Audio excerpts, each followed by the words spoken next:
Hello everyone, welcome to today's video, Poem 2 from Hornbill. The poem The Laburnum Top by Edward James Hughes or Ted Hughes. Ted Hughes is the pen name used by Edward James.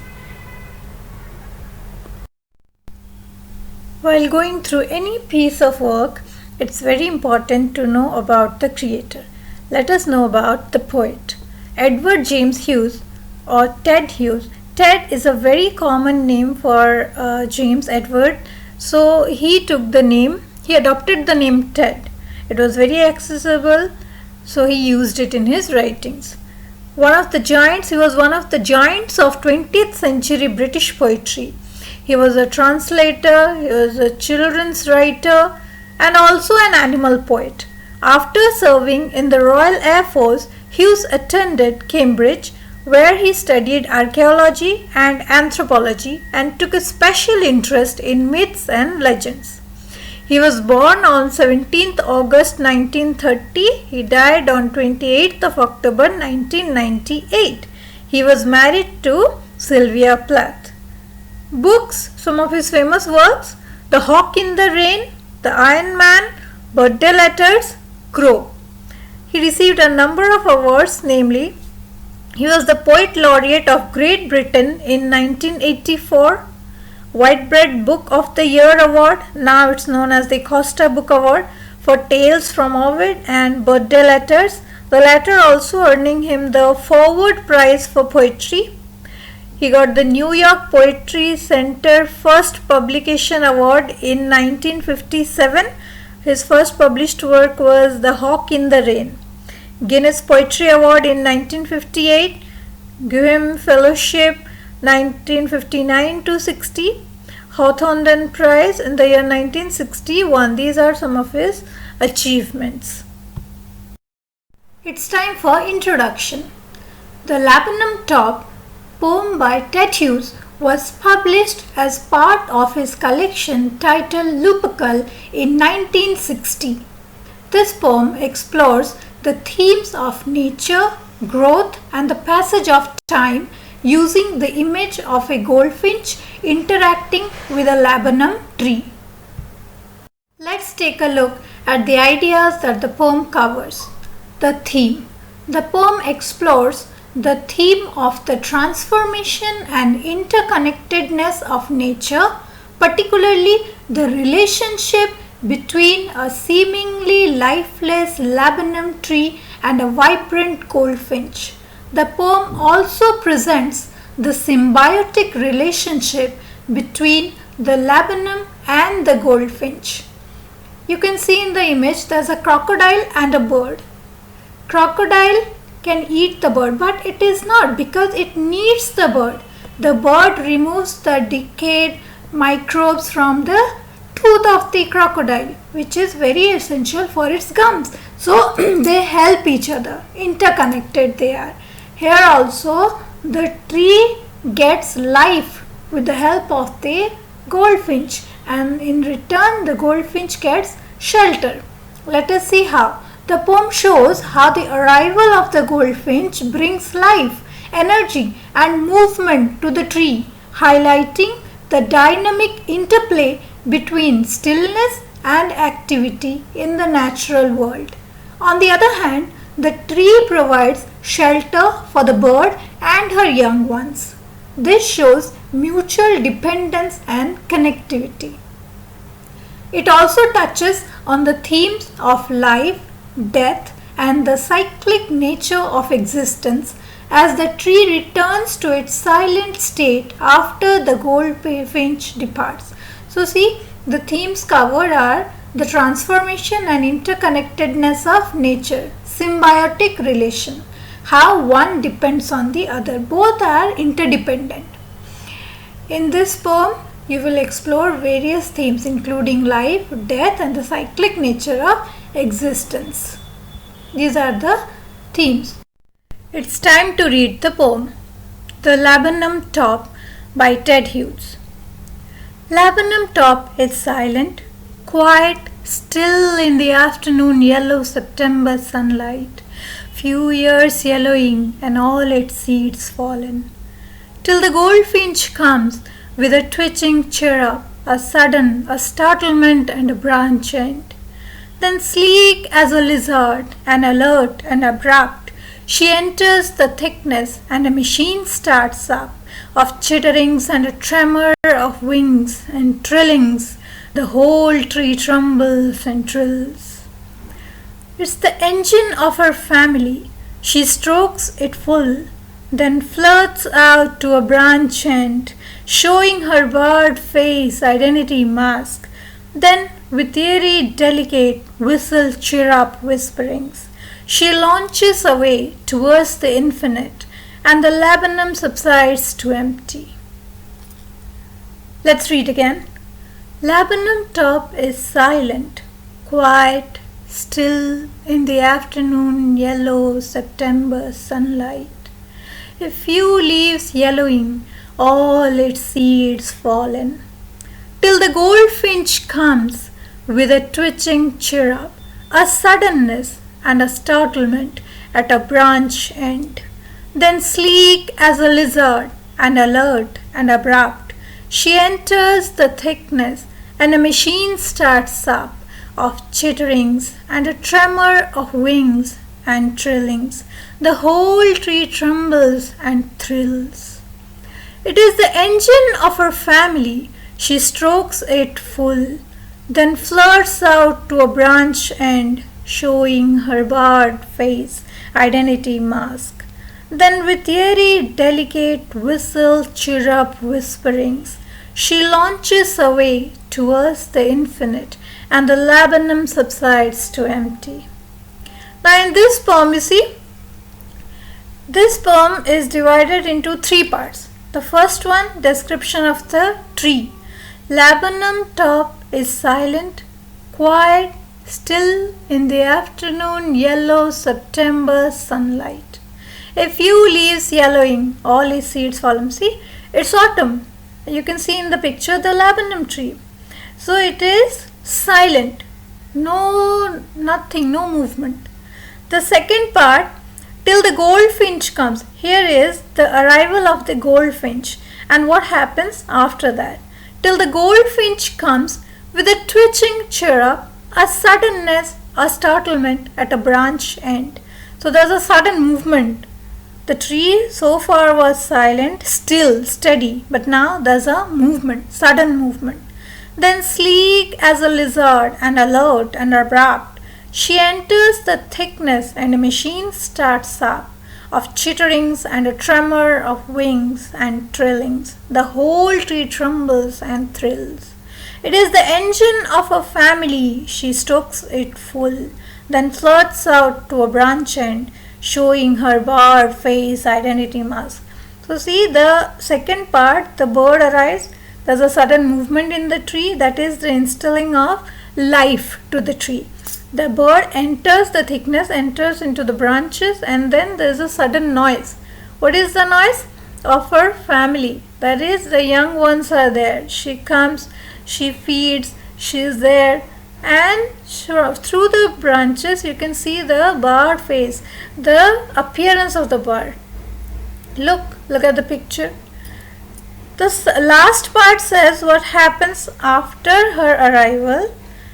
Then with airy, delicate whistle chirrup, she launches away towards the infinite, and the laburnum subsides again. So in the last stanza, we can see that after some noise and all, after spending time with the family, she leaves and she towards the infinite, that is the sky, and then the laburnum subsides to empty. So it becomes a complete circle. The beginning starts with silence of the tree. The ending, the tree returns to silence. Let's see further explanation. So let's see further. Laburnum top, which is laburnum tree, which is also called as the golden chain tree or golden rain tree. So this tree, it is about the tree and the bird, the goldfinch. Laburnum top is silent, quiet, still In the afternoon, yellow September sunlight, leaves yellowing, all its seeds fallen. So from these lines it's very clear that it is September morning and it is yellow, signifying. Now yellow refers to autumn. It is September, it's autumn, the leaves are yellow, the forest is yellow and the seeds have fallen. So there is nothing on the tree, it is silent, there is no movement. The leaves have started to fall and leaves are yellow. It's September. Then it says the first condition of the tree. Then till the goldfinch comes with a twitching, chirrup, suddenness or startlement at a branch end. So when the tree is silent, there after some time there's a goldfinch, a bird comes and sits at a branch end. You can see it is the goldfinch which sits. Then sleek as a lizard, as smooth as a lizard, alert and abrupt. So as that of a lizard who is very cautious of the surrounding, it enters into the thickness. A machine starts up of chitterings and tremors on wings and trillings. The whole tree trembles and then after it enters the thickness, the branches, the leaves and all, there is a sudden noise. There is a sudden noise as if a machine starts up. The whole tree trembles. There is a tremor of wings and all. It is the engine of our family. So the goldfinch is the engine of our family, the family which lives inside the branches of the tree. There is a nest where the young ones of the laburnum lives. It is the engine of her family. So laburnum, the bird, is the engine. She stokes it full. That is, she fills, energizes the family. She gives it food. She comes there and then flirts out to a branch end, showing her bird face identity mask. So after feeding them, after energizing them, she goes to a branch end, showing her bird face identity mask. Now the barred face, it refers to the stripes or the lines or the marks present on the bird's face.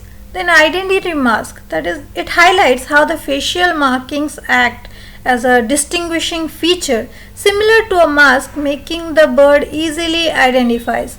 These markings are also helpful in camouflage, that is, it can hide in the branches. Yellow color of the bird. Now when it says she strokes the engine full, that is, she feeds and energizes the birds, the young ones. Then she goes to a branch end, showing her bird face identity mask, that is, the face which is marked. There are stripes and it has a yellow body. The goldfinch hides its yellow body among the yellow flowers, but you can identify it with the bird, with the stripes on its face. Then with airy, delicate whistle, chirrup, whisperings, she launches away towards the infinite. So after feeding, after finishing her task in the tree, she goes to a branch and then she flies towards the sky. And with its flight, the tree becomes silent. The young ones become silent. There is no movement, nothing. So the laburnum subsides to empty. So the tree comes back to its empty or still or silent posture as it was before. Laburnum top, laburnum tree. ये poem laburnum tree के बारे में है. laburnum tree एक bird और उनका relationship, कैसे दोनों एक दूसरे पे depend करते हैं. So they depend on each other. It's a symbiotic relation. Laburnum top is silent, quiet, still. In the afternoon, yellow September sunlight, a few leaves yellowing, all its seeds fallen. So laburnum top, तो जो tree है वो silent है, कुछ movement नहीं, एकदम चुप. और ये ऑटम सीजन है जहाँ सारे लीव्स येलो हो गए हैं, सारे सीड्स गिर चुके हैं, पेड़ में कोई मूवमेंट नहीं.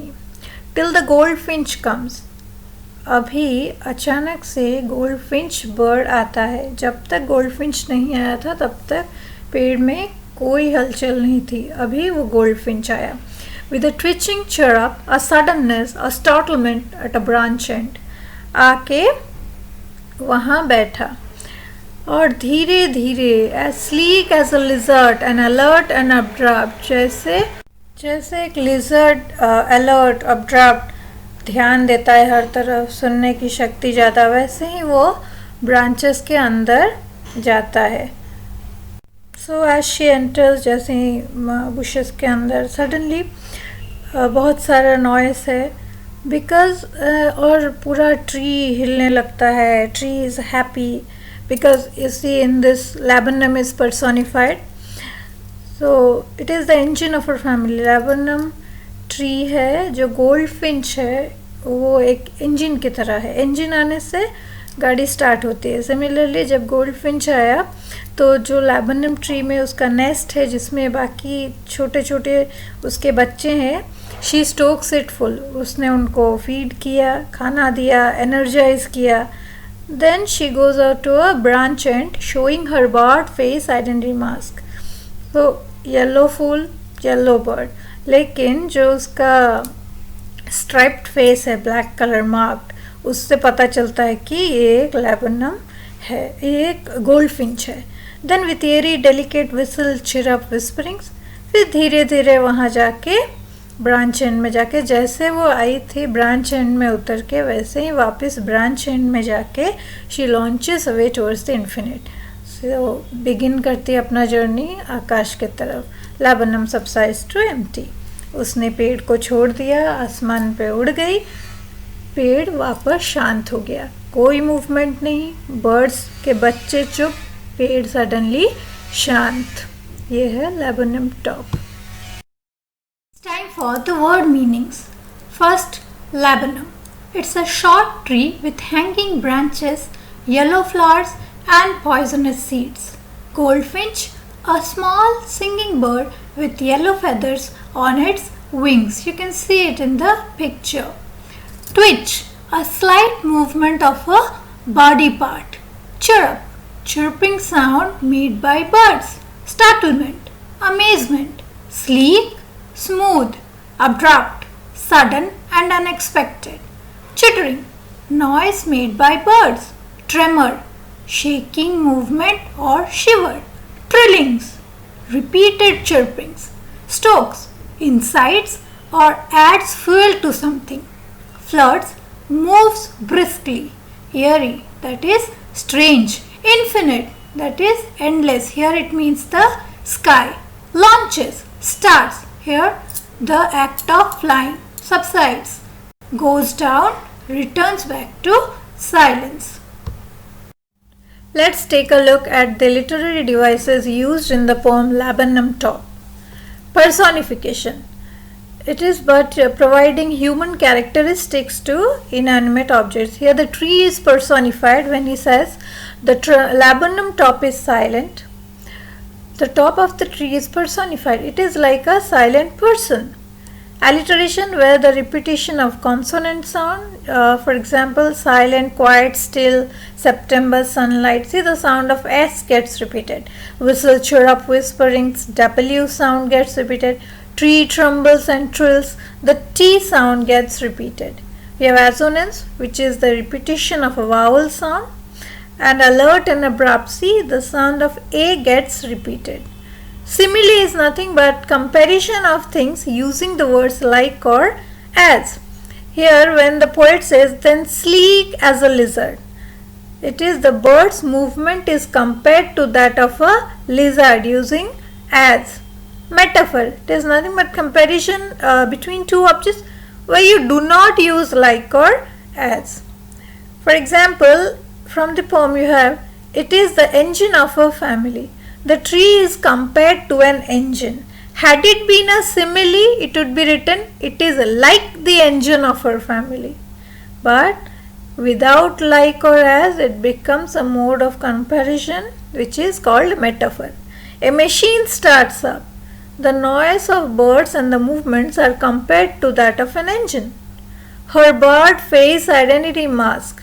Marking on the bird's face are likened to a mask.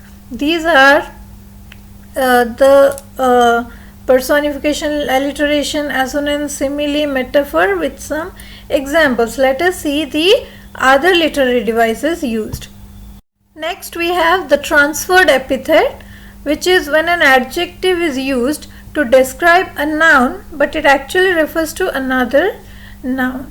So the adjective used for a noun doesn't go with the noun. See, barred face, identity mask.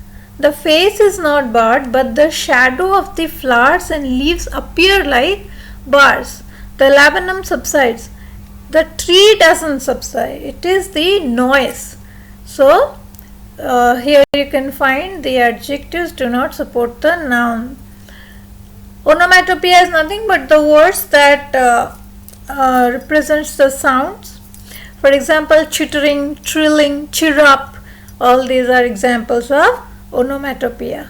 In other words, from different parts you can say, for example, splish, splash, pitter patter. In the poem you have chittering, trilling, chirrup. Oxymoron, opposite or contradictory words are placed together for the sake of emphasis. For example, airy, delicate, which is strange and frightening, and soft. How can something which is frightening be soft at the same time? So airy, delicate. Rhyming pattern, this poem doesn't follow any particular rhyming pattern. It is divided into 3 parts. The first stanza you have where the tree is described to be silent, lifeless in its autumnal state. Second stanza describes the what happens to the tree or the impact of the bird on its arrival. Final stanza, you see the condition of the tree after the bird has left. That is, the tree returns to silence. Enjambment, the poem has a number of enjambment. It is nothing but the continuation of a sentence or phrase from one poetic line to the next without a pause, creating a sense of continuity. You can see the idea continues. It doesn't stop. Then sleek as a lizard and alert and abrupt she enters the thickness, and a machine starts up of chitterings and a tremor of wings. So the idea continues from one line to the next without any pause. See, these are some of the poetic devices we also come across. Let us see what other devices we have.